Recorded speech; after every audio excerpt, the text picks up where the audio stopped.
very cool, and yeah, I'm just excited overall, excited and grateful. Yeah, I know the decision to delay the fight from December. I mean, obviously there's a lot of anticipation then as well. I guess how difficult was that, and what steps have you taken, I guess, to be right for March? Yeah, it was tough. I love competing. I want to compete as much as I can and get out there as much as I can. It's my favorite thing that I get to do. So pushing it back was difficult, but it was a good decision. I'm 100% now, ready to go. Had a long camp and put a lot of time and effort into it. So we'll do it up. The matchup was kept together. I mean, I don't know that it mattered who you fought. People just wanted to see you fight. Did it matter to you that the matchup stayed together? No, it didn't matter to me. I mean, I'm ready to go regardless of who it is.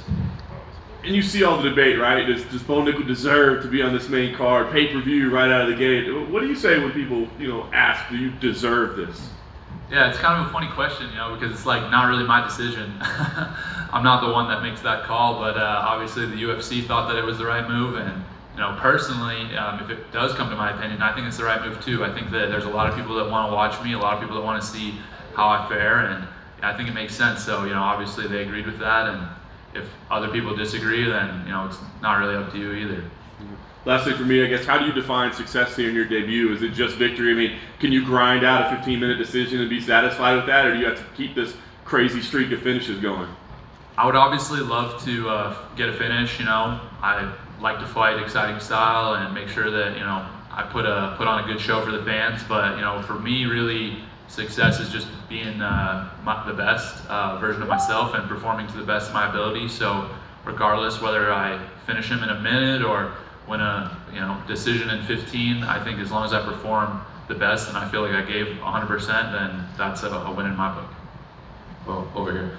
We had Jamie in here earlier, and when we asked when your name was brought to him, he didn't even know who you were just because he didn't watch wrestling or anything. And he's since gone and looked at your tape and everything, but he still just kind of views you as just a body that he's gonna have to fight. Do you think that's the right approach for facing someone like you with what you bring to the octagon?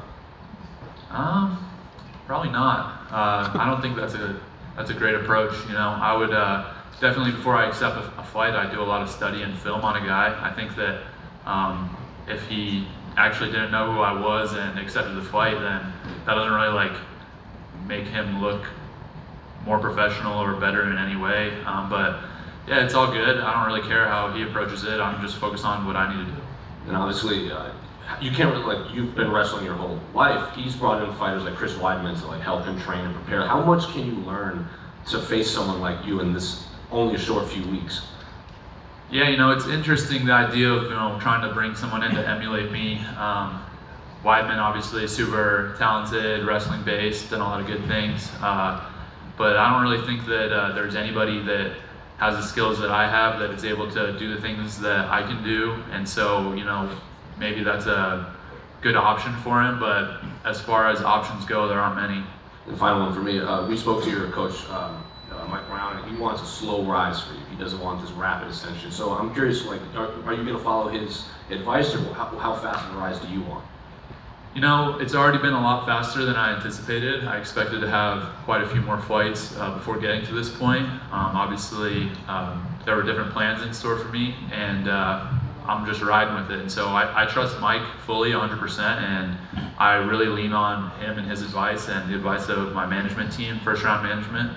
And the people that I'm close to, their opinions really, really matter to me, and they're really weighted very heavily in my decisions. And so I'm really good with whatever the team wants to do, and I feel like that's kind of the approach that I'll continue to take. Well, going off the back of that, Giro, your name has been linked with the bigger names in the sport already.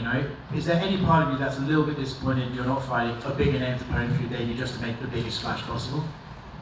No disappointment. I love competing regardless of who I get to compete against, and so being mentioned with the same with these other people's names and stuff is something that I'm just grateful for, and I feel a lot of appreciation that people believe in me and they believe in my skills. And so with the opponent, with it being my UFC debut, I think that it's appropriate. I think it makes sense, and I'm 3-0, been training MMA for 1.5 years, and I'll continue to progress and get better, but at the same time, I don't skip any steps in development. And I'm going to make sure that when I am competing with the best guys in the world and at the highest level, that I'm ready to dominate them as well.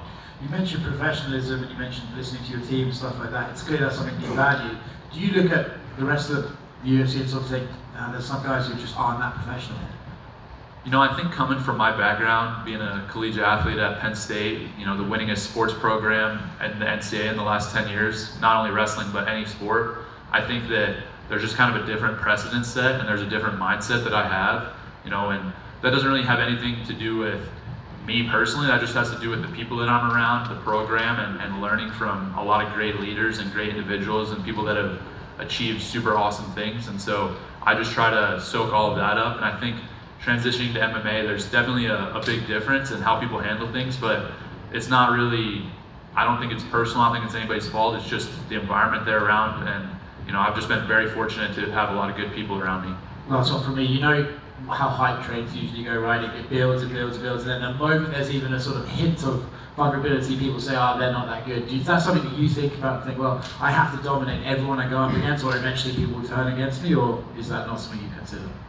I would say that it's definitely like, I see a lot of people talking and I hear people saying certain things, and it's always interesting to me to kind of observe that, because I think I'm my own worst critic. So anything that anybody's gonna say to me, I'm already like 2 steps ahead of that. And so really, as far as the hype train stuff, I would say that it has, you know, it has to have some effect, because I do hear it and I do notice it, as that is information that is kind of coming in. But you know, again, there's more pressure put on me from myself than anyone else, and you know, I want to finish people and continue this hype train, because that's just, you know, in me. I just really want to achieve my goals, and I want to be the best fighter in the world. And so, you know, whatever anybody says, yeah, it's coming in, I'm hearing it, but you know, I'm a harsher critic on myself than anyone else could be.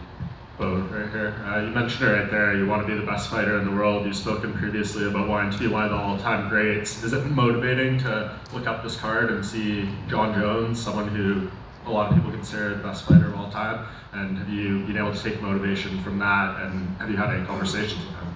Yeah, super motivating for me. You know, just I remember being probably like 5th, 6th grade, watching UFC events and seeing Jon Jones dismantle people. And so to be on the same card as him is a big honor. I'm very grateful for that opportunity. I think it's pretty cool. And yeah, I was able to meet him yesterday actually at the PI.